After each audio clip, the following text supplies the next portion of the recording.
कितने कृपालु हैं, कितने कृपालु हैं। काम से, किसी भी कामना से प्रभु है ना, स्वामी है, अखिल कोटि ब्रह्मांडों के अधीश्वर है, सर्वलोक महेश्वर है। किसी भी कामना से वही परम पद देंगे। वो वस्तु तो देंगे ही, परम पद दे देंगे। यदि इनके सिवा और किसी से, जैसे कोई भी बड़ा से बड़ा देवता है, वो विधि विधान देखेगा आपका। अगर विधि में त्रुटि है तो आपका अनुष्ठान सफल नहीं होगा।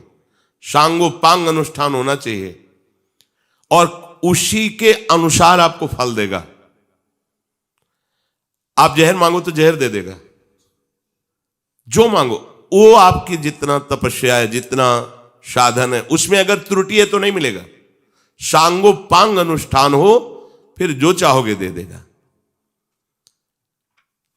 पर हमारे प्रभु ऐसा नहीं करते, जो चाहोगे नहीं देंगे। तुम्हारा जिसमें मंगल होगा वही देंगे, अन्यथा नहीं देंगे। और त्रुटि हो जाने पर भी तुम्हारी अनुष्ठान की वृत्ति से फल नहीं देंगे। तुमने प्रभु के लिए प्रयास किया, अपनी कामना पूर्ति के लिए, प्रभु को वो इस बात पे रिज के अनुष्ठान से भी बढ़कर दे देंगे। इस राशि को सब कोई नहीं जानता, इसीलिए जल्दी प्रभु की शरण में नहीं होता। ये ऐसा करुणा में दरबार है, कहीं नहीं सुना, कहीं नहीं देखा। एक श्री हनुमान जी महाराज की सिद्धि कर रहे थे, बताया भी है सत्संग में, भीमसेन उनका नाम था, और थे भी बहुत बलवान। और हनुमान जी की सिद्धि और भक्ति में अंतर है, ध्यान रखना। किसी भी महान महिमाशाली देवी देवता या जो भी भगवत पार्षद हैं, सहज भाव से इनकी आराधना करो, सफलता ही सफलता मिलेगी। वो आपको आगे बढ़ाते चले जाएंगे। और सिद्धि का तात्पर्य होता है उनको अधीन करना मंत्र के द्वारा। अब उसमें अगर अनुष्ठान में त्रुटि हुई तो तुम्हारी ऐसी तैसी भी हो जाएगी। परम कृपालु श्री हनुमान जी महाभागवत हैं। आप खूब भगवान के चरित्र सुनाइए, उनको नाम जप कीजिए, उनकी सेवा कीजिए। बड़ी से बड़ी त्रुटि हो जाने पर आपका मंगल नहीं होगा, मंगल भवन तक पहुंचा देंगे। पर यदि आप किसी मंत्र के द्वारा, हनुमान जी महाराज के जो मंत्र हैं उनके द्वारा आप उनको सिद्ध करके अपना चमत्कार दिखाना चाहे तो सांगोपांग होना चाहिए, नहीं फिर सब बिगड़ जाएगा। अब बहुत काल तक नियम निष्ठा में रहना कठिन होता है। उस समय बाल्यावस्था थी, तभी सुना था कि एक गांव पास में है, वो ब्राह्मण घर में जन्मे थे और मंत्रों का उनको ज्ञान था। अनुष्ठान हनुमान जी का कर रहे थे सिद्धि का। खंबे में बांधे गए, देख रहे हैं, जंजीर से, लोहे की जंजीर से खंबे में बांधे, ऐसे पेशाब करते, ऐसे डालते, ऐसे फेंकते, पागल एकदम। महाशक्ति संपन्न श्री हनुमान जी को मंत्र के द्वारा तुम अधीन करके अपनी कामनाओं की पूर्ति। आप उनकी सेवा करो, सियाराम नाम का कीर्तन सुनाओ, प्रभु के चरित्र सुनाओ। स्वयं अष्ट सिद्धि नौ निधि के दाता है वो कृपा कर देंगे। एक से एक सिद्धि आप में प्रकट, उनको अधीन प्रेम से ही किया जा सकता है। आप शक्ति के द्वारा तो फिर सांगोपांग पास होना पड़ेगा। एक बहुत बड़े महात्मा के गुरु भाई, वो श्री आद्याशक्ति त्रिपुर सुंदरी भगवती की उपासना की, श्री राधा बाबा ने भी की, पर उनकी प्रसन्नता के लिए किया राधा बाबा ने, कोई मांग नहीं की। आपकी कृपा से श्री कृष्ण हमें प्रीतम रूप में प्राप्त हो। गोपी जनों ने भी आद्याशक्ति कात्यायनी की उपासना बाबा ने भी की, पर वो इस भाव से नहीं कर रहे थे, वो दैवी शक्ति को सिद्ध करने की भावना से कर रहे थे। और बहुत सावधानी, जो बड़े महात्मा थे उन्होंने उनको कहा कि देखो आप आग में कूदने जा रहे हो, मां भाव से करोगे तो वो दुलार करते हुए सारी कामनाएं पूर्ण करती रहेंगी। और शक्ति को अधीन करने की बात सोचोगे तो आपको कसौटी में कसना पड़ेगा। उनका हम तैयार है। बहुत अल्प दूध लेकर के मंत्र का जाप, उतने ही मंत्रों का हवन, और उस भवन में किसी का प्रवेश नहीं। बड़ी सावधानी से कर रहे थे। जब उनकी सिद्धि का समय आया तो एक मक्खी उनके आसपास घूमी। माता जी का एक नाम भ्रामरी है।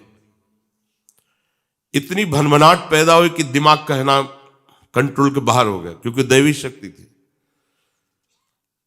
अब बेटा हो तो मां मां पुकारे, लेकिन वो तो अधीन करना चाहते थे शक्ति का, दिमाग का। सामने देखा अत्यंत सुकुमार अवस्था और एक सुंदरी खड़ी है। पूज्य भाव हट गया। जो भी पूज्य भाव हटा से या देवी सर्वभूतेषु बुद्धि रूपेण, गायब बुद्धि, बुद्धि खत्म। जो एक फुटपाथ में ऐसे पागल जैसे घूमता है, स्थिति हो गई, खत्म। तो जो दैवी शक्तियां हैं, बड़े बड़े देवता हैं, ये मंत्र के अधीन है। ऐसा नहीं, मंत्र के अधीन है। अगर सांगोपांग अनुष्ठान हो गया, जितना मंत्र का अनुष्ठान होता है, तो आपकी कामना पक्की सिद्ध कर देंगे। अगर उनको अधीन करना है कि बोले इनके ऐसा, इनकी अमुक शक्ति अधीन है, अमुक शक्ति अधीन, ये हमने दर्शन भी किए हैं, भ्रमण में बड़े अनुभव हुए हैं। एक जगह गायत्री माता का जो सिद्ध भाव है उनको प्राप्त था। तो ऐसे ही हजारों की लाखों की सभा लगती थी। ऐसे कर देते तो ऐसे खर खर खर कर सोने चांदी के सिक्के गिरते ऐसे। ये सब दैवी शक्तियों के चमत्कार। अगर आप निष्काम भाव से गायत्री जप करेंगे तो श्री कृष्ण प्रेम प्रदान कर देंगी, क्योंकि गायत्री कृष्ण स्वरूपा ही है। भाव अलग अलग है। यहां कह रहे कि जो देवताओं का सकाम भाव से अनुष्ठान करते हैं, अगर अनुष्ठान की पूर्ति ठीक हुई तो आप जो चाहते हैं वो दे देंगे आपको। परिणाम क्या होगा कोई मतलब नहीं। तुम्हारा परिणाम क्या होगा, उनका परिणाम क्या होगा, इसका भी मतलब नहीं। आपके पास है तप रूपी धन, उतना कर लो। अब आप देखो, औरों की तो बात जाने दो, देवादिदेव महादेव, वो असुर शकुनि पुत्र विरकासु, नारद जी से पूछा ऐसा कोई देवता बताओ जो झटपट सिद्ध हो जाए, प्रसन्न हो जाए, हमें वरदान दे दे। बहुत जल्दी प्रसन्न होने वाले आशुतोष तो भगवान शंकर हैं। सहज भाव में उपासना करो, अत्यंत दुर्लभ प्रेम प्रदान कर देंगे।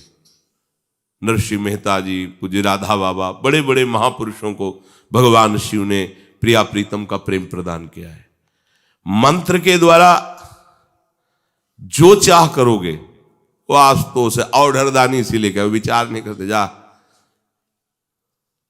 उसने देखा कि प्रभु को प्रसन्न करना बड़ा कठिन है, तो अपने शरीर का मांस काट कर अग्नि में हवन करने लगा और भगवान शिव के मंत्र का उच्चारण। भगवान शिव प्रकट हुए और कहा, काहे भाई ऐसा कष्टप्रद कार्य कर रहे हो, हम तो एक अंजुलि जल में प्रसन्न हो जाते हैं, क्या चाहिए? बोले महाराज जिसके ऊपर हाथ रख दो वो भस्म हो जाए। अगर हरि से ऐसा मांगते तो डांट कर हरि अंतर ध्यान हो जाते हैं, जिसके ऊपर हाथ रख दे ऐसा। पर वो तो आशुतोष और डरदाली मगन रहते हैं हरि प्रेम में, दुनिया से मांग जाओ तथास्तु। उसने सोचा परीक्षा पहले गुरु से ही करनी चाहिए। इन्हीं के ऊपर हाथ रख देते भस्म हो जाएंगे तो कैलाश का वैभव हमारा हो गया। वो बुद्धि होती है। भगवान शिव भागे, भगवान शिव अपने ही वरदान से।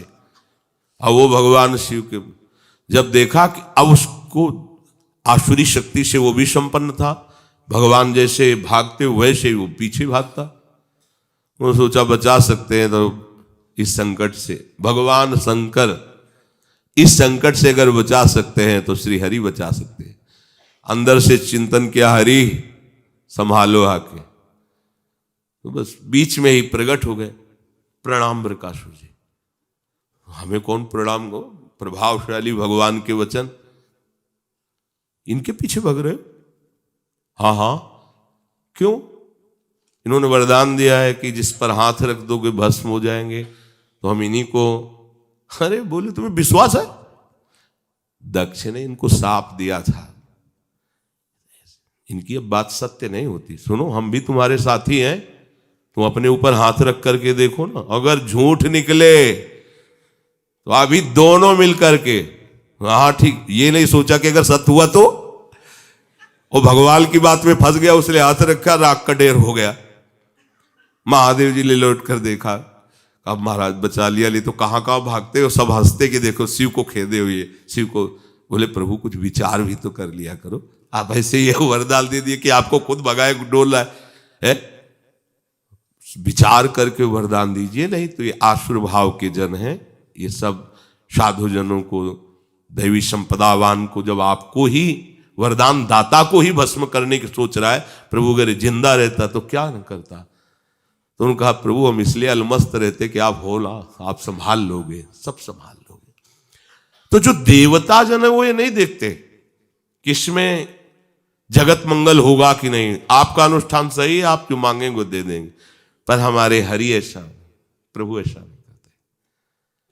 आप और डबल अनुष्ठान कर लो, उसमें आपका अमंगल है तो नहीं देंगे, नहीं देंगे, नहीं देंगे। अनुष्ठान में त्रुटि हो गई है, उसका फल नहीं मिलना चाहिए जो देवताओं की आराधना में त्रुटि होने पर नहीं मिलता। हरि के अनुष्ठान में ऐसा नहीं होता, मिलेगा। तुम्हारा मंगल होना है ना, वो ये नहीं देखते कि त्रुटि कर दी, गलती कर, नहीं नहीं, बच्चा है, चल आनंद लो। ये बात कहीं और नहीं मिलेगी। भगवान के दरबार में ये बात है। अगर इसका रहस्य समझ में आ जाता है तो भूल करके भी वो फिर किसी अन्य का आश्रय नहीं लेता।